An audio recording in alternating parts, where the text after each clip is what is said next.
stop filming and help me. That coming from a police officer seen in this now viral video fighting to keep a suspect from stealing his gun. The video now sparking national outrage, not because of the altercation, but because no one stepped in to help.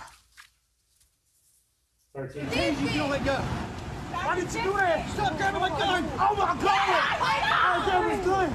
I didn't grab his gun. I didn't grab his gun. Stop!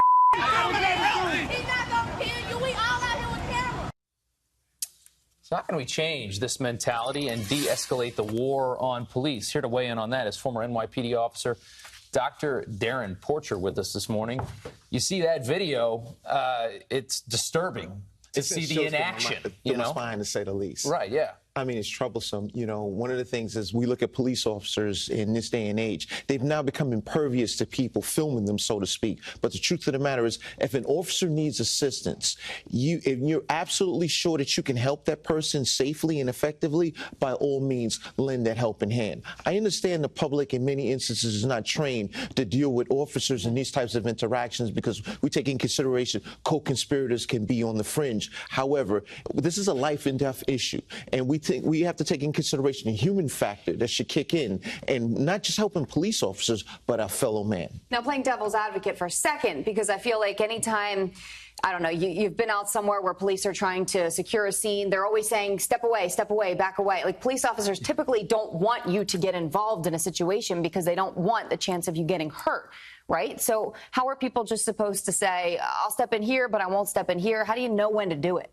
Well, it's a slippery slope, to say the least. One of the things you have to take in consideration, we look to the trained professional to actually step in and assist police officers. By and large, the public are not trained professionals. Oftentimes, responding officers are not able to differentiate between who's who in these types of altercations. And the truth of the matter is, the best course of action for civilians is to call 911, not to record the instance, but call 911. If you have a situation where you have additional people that can assist you as assets, by all means do it, but it should be carefully. But it goes back to the trained professionals should be the people that should assist to interdiction in a police officer that's dealing with a dispute. And the one person was a security guard. That's our understanding. So that person would have been trained. The security guard should be a trained professional. Right. So that should be the individual that should step in to interdict these particular instances. On the screen. Yeah, you can see her filming there in the background there, and she's got the circle on her now. I mean, how pathetic is it that a security guard is just sitting there hand in pocket filming? It's terrible, Rob. I mean, I've never seen anything like that.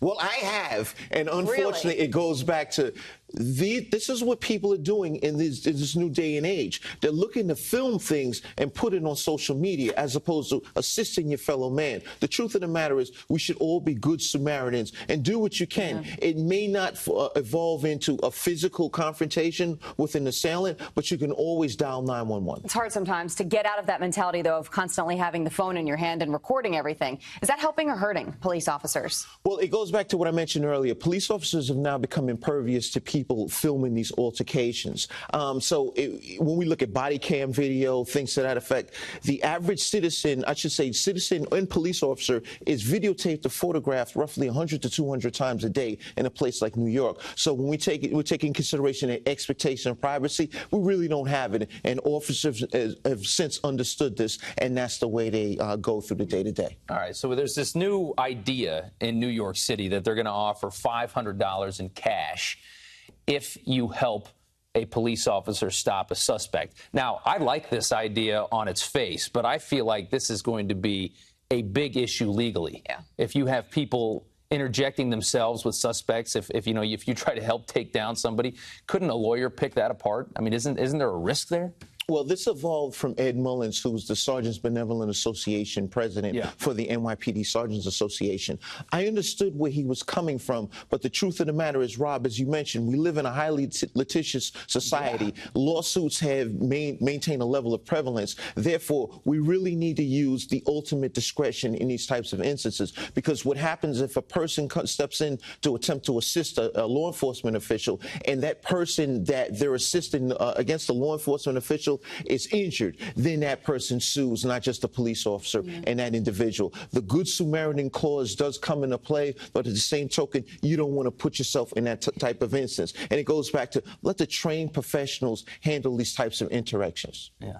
Yeah. Dr. Porcher, good information as always. Thank you. Always a pleasure. One thing I'm scared of is lawyers. Don't want to put myself in that situation. Thank you so much.